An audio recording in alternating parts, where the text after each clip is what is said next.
The very messed up origins of Carl Jung. You think Carl Jung was a spiritual healer, a wise sage who taught the world about finding wholeness, about integrating the shadow self, about becoming who you're truly meant to be. His books line the shelves of therapists' offices across America. His ideas about archetypes and the collective unconscious shaped modern psychology. Millions turn to his teachings for guidance on their journey towards self-discovery. But what if I told you that the man who preached wholeness was completely shattered himself? That the guru who taught integration lived a life of deliberate fragmentation? That behind the serene wisdom and the penetrating insights into the human soul, there was a man who systematically manipulated, betrayed, and psychologically fractured nearly every woman who came into his orbit. This is the story that biographies often soften. The uncomfortable truth about the father of analytical psychology that his devoted followers would rather forget. Let's start in 1903, Zurich, Switzerland. Carl Jung is 28 years old, working as a psychiatrist at the prestigious Bergelsli Psychiatric Hospital. He's brilliant, charismatic, and ambitious.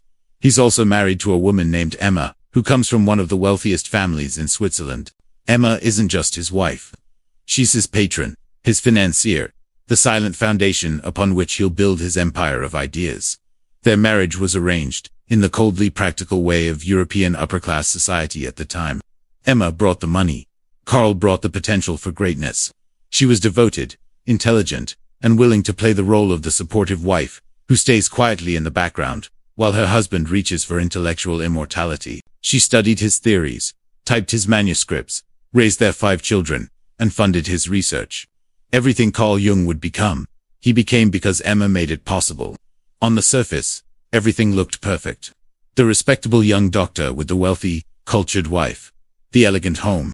The growing reputation in psychiatric circles. Jung was building exactly the kind of life that society admired.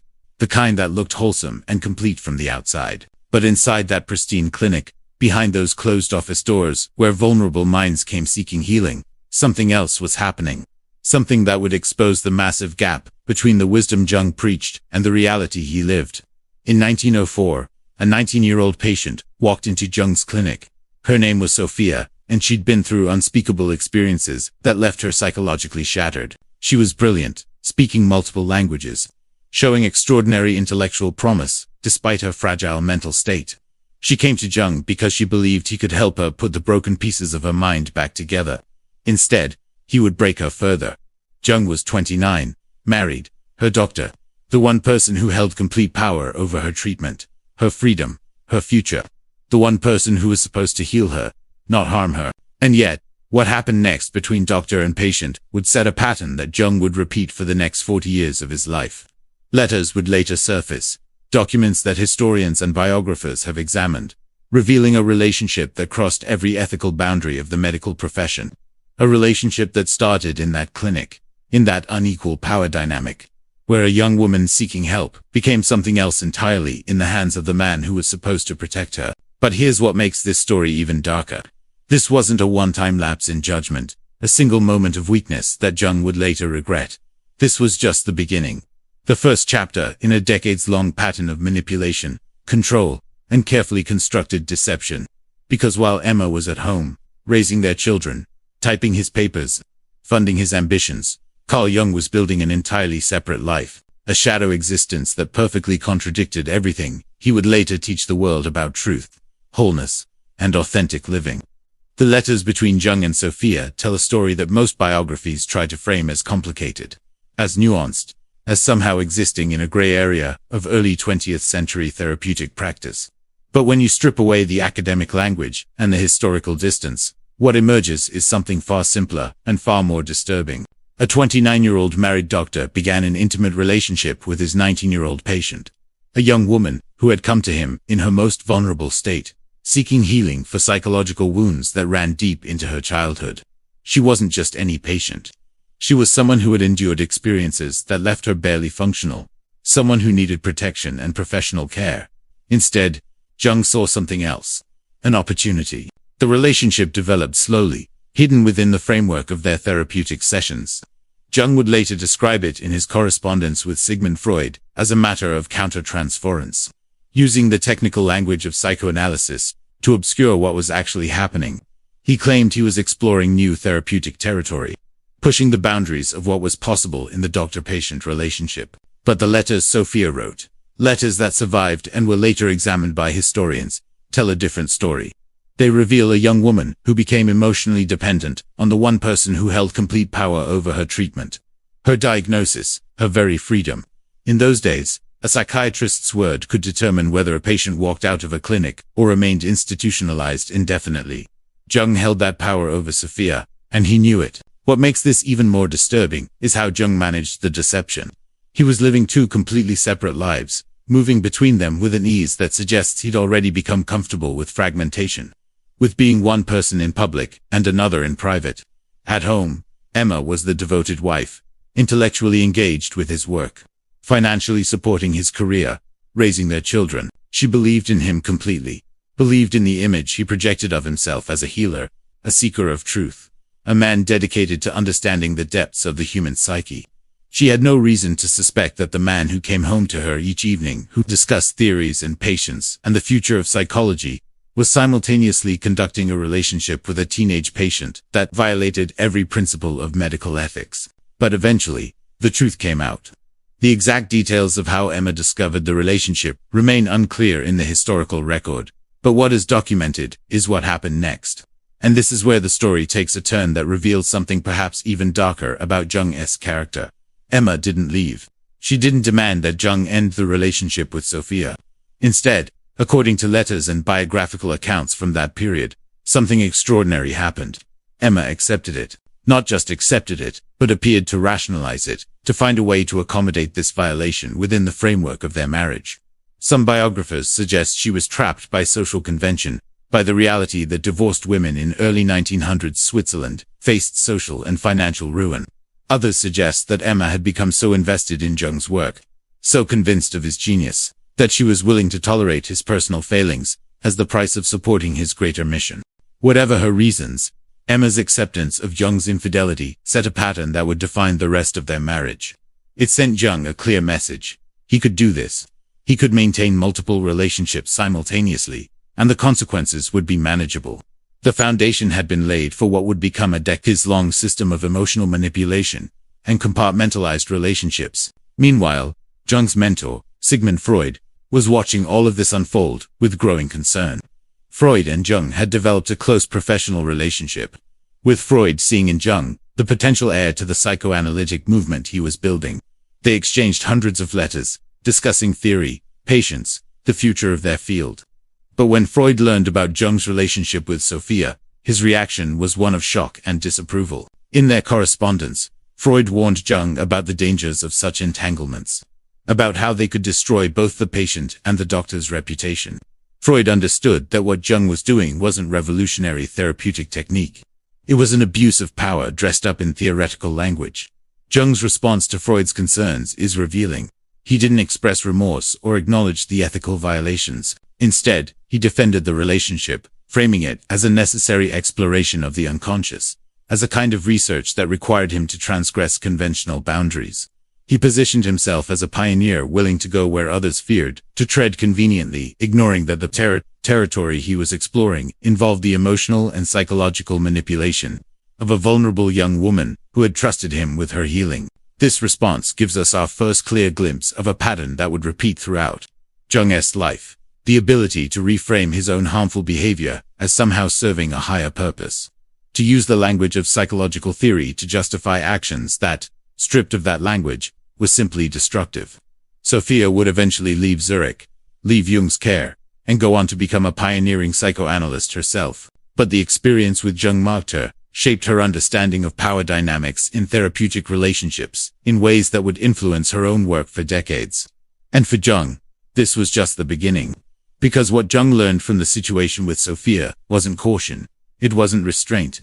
What he learned was that he could get away with it, that his reputation, his brilliance, his carefully constructed image as a healer and a seeker of deeper truths could insulate him from consequences. And so, rather than pulling back, rather than recognizing the harm he'd caused and changing his behavior, Jung did something far more calculated. He built a system, a structure that would allow him to maintain multiple intimate relationships simultaneously, all while preserving his public image as a devoted family man and respected psychiatrist.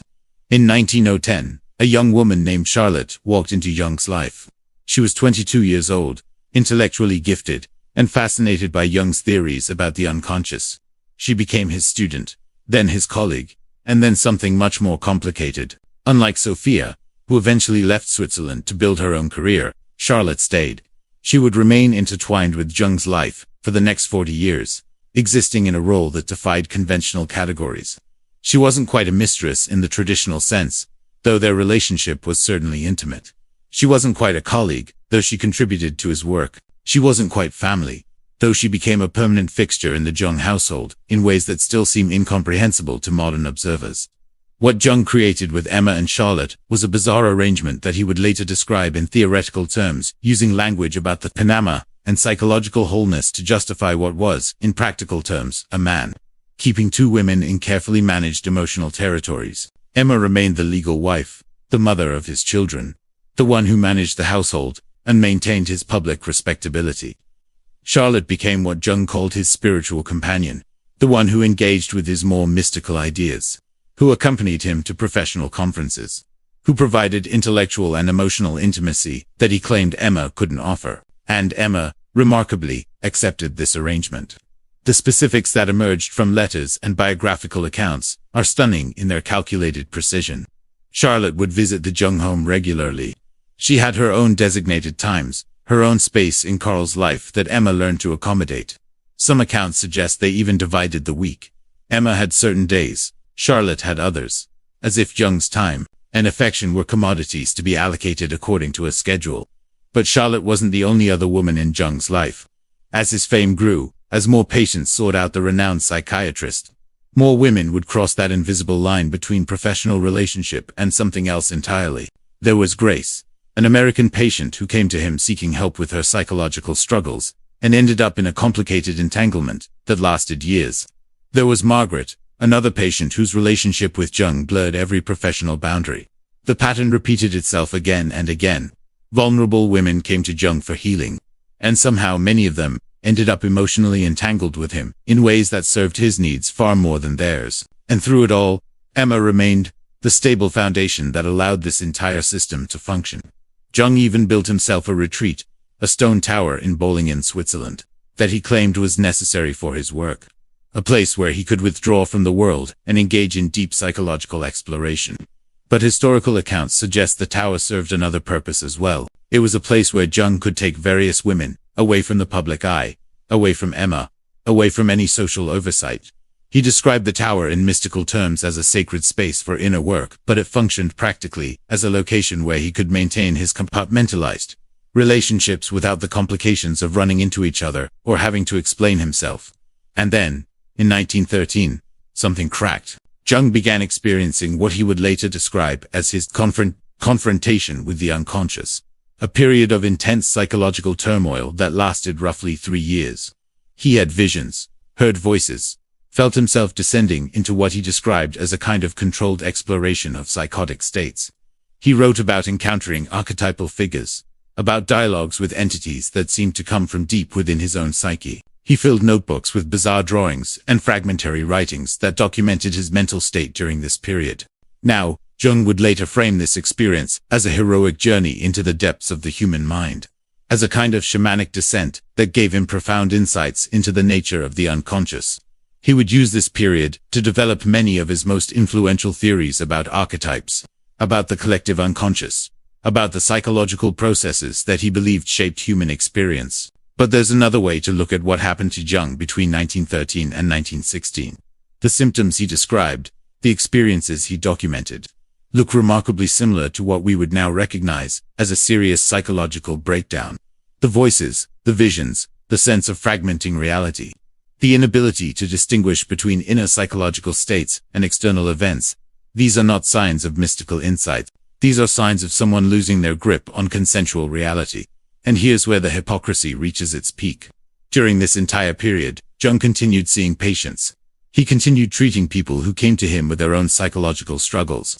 People who trusted him to be a stable, grounded guide through their mental difficulties. He was, in essence, attempting to heal others while he himself was experiencing symptoms that, in any of his patients, he would have recognized as deeply concerning.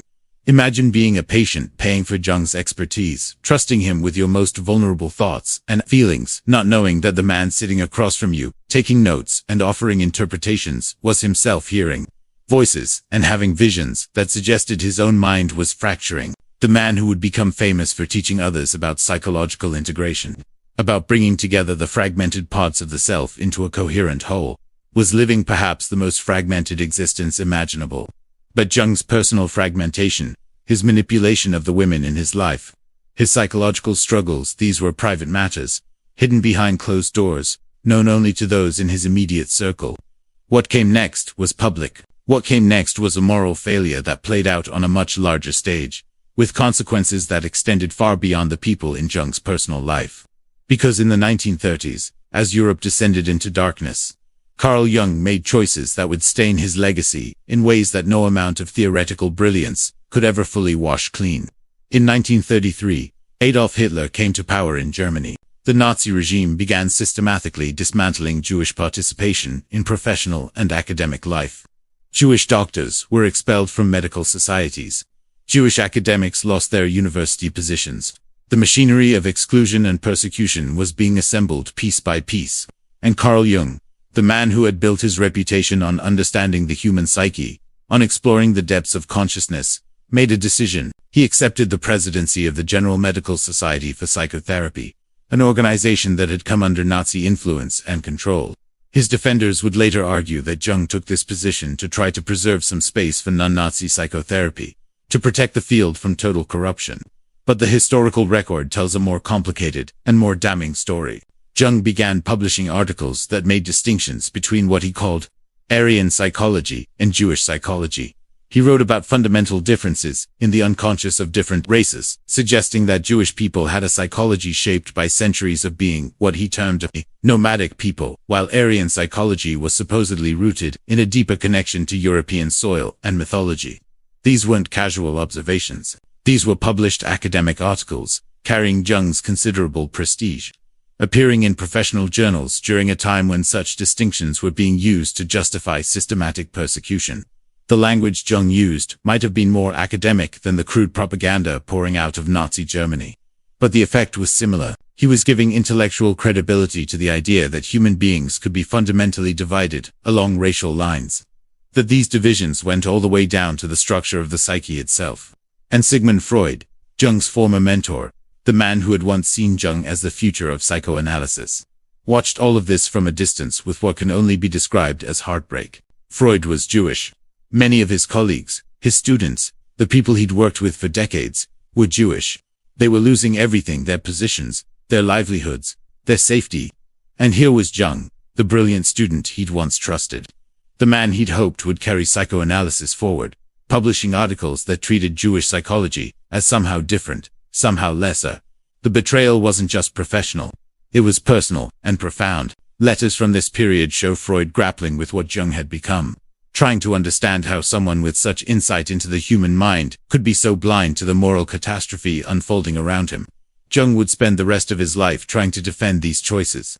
He claimed he'd been trying to work within the system, to preserve something valuable, while Nazi ideology consumed everything around it. He argued that by accepting leadership positions, he'd been able to protect some psychotherapists, to maintain some professional standards, even as the regime tightened its grip.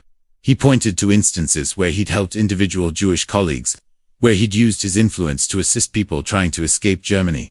And some of these claims appear to be true. Jung did help some people, but the larger pattern is harder to dismiss. Private letters from this period, examined by historians and biographers, reveal Jung making comments about racial differences that go beyond strategic positioning, that suggest genuine beliefs about hierarchies of psychological development tied to ethnic background. What makes this chapter so devastating is that it reveals a pattern we've already seen in Jung's personal life, now manifesting on a much larger scale. Just as he'd rationalized his relationships with patients by framing them as necessary explorations of therapeutic boundaries, just as he justified his fragmented personal life by calling it a deeper engagement with the complexities of the psyche, he now rationalized his collaboration with Nazi-influenced organizations by claiming he was serving a higher purpose. The underlying psychology is the same, the belief that his own importance, his own work, his own position, justified compromises that would be unacceptable for ordinary people. When power and prestige were on the line, when the choice was between moral clarity and professional advancement, Jung chose advancement. He chose to preserve his position, his influence, his access to the centers of power in European psychiatry, even if it meant making peace with a regime that was building the infrastructure for genocide. The war ended. The full horror of what had happened in Europe became undeniable. And Carl Jung, like many others who had made compromises during those dark years, had to find a way to live with what he'd done and what he'd failed to do. He continued his work, continued writing, continued developing his theories about the collective unconscious, and the process he called individuation, the journey toward becoming a complete, integrated self. The irony is almost too obvious to state. The man who spent the second half of his life teaching the world about wholeness, about bringing together the fragmented parts of the psyche into a unified whole, had lived one of the most deliberately fragmented lives imaginable. Think about what that actually means. Jung maintained simultaneous relationships with multiple women for decades, keeping each one in a separate emotional compartment, never allowing these parts of his life to truly integrate. He presented one face to the public, another to his patients, another to Emma, another to Charlotte, another to the various women who passed through his life. He preached about confronting the shadow self, about acknowledging and integrating the dark parts of our nature, while simultaneously hiding his own shadow behind layers of theoretical language and carefully managed appearances. He wrote about authenticity while living a life built on deception. He taught about psychological honesty while maintaining a system of emotional manipulation that required constant vigilance and compartmentalization to sustain.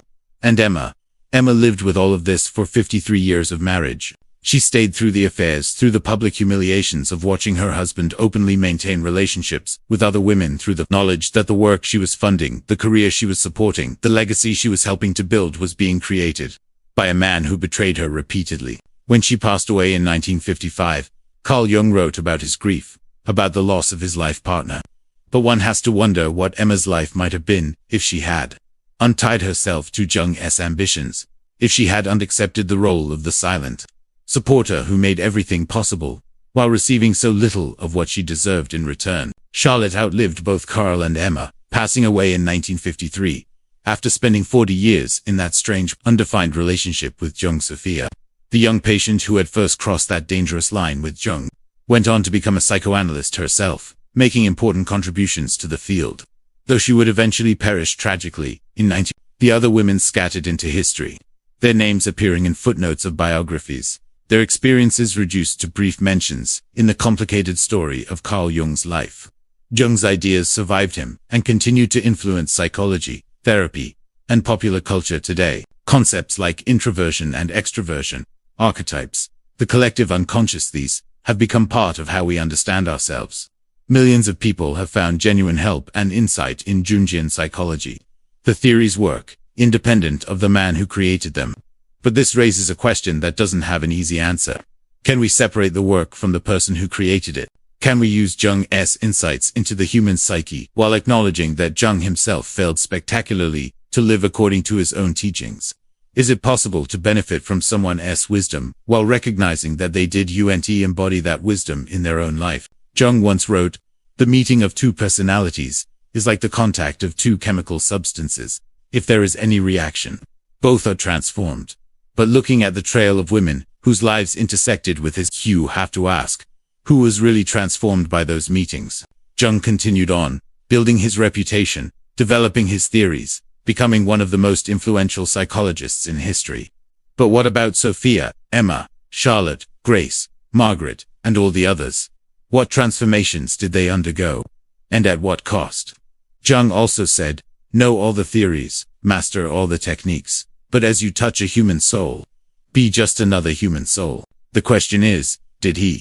This is the story that biographies often soften, the uncomfortable complexity that gets smoothed over in favor of celebrating the ideas.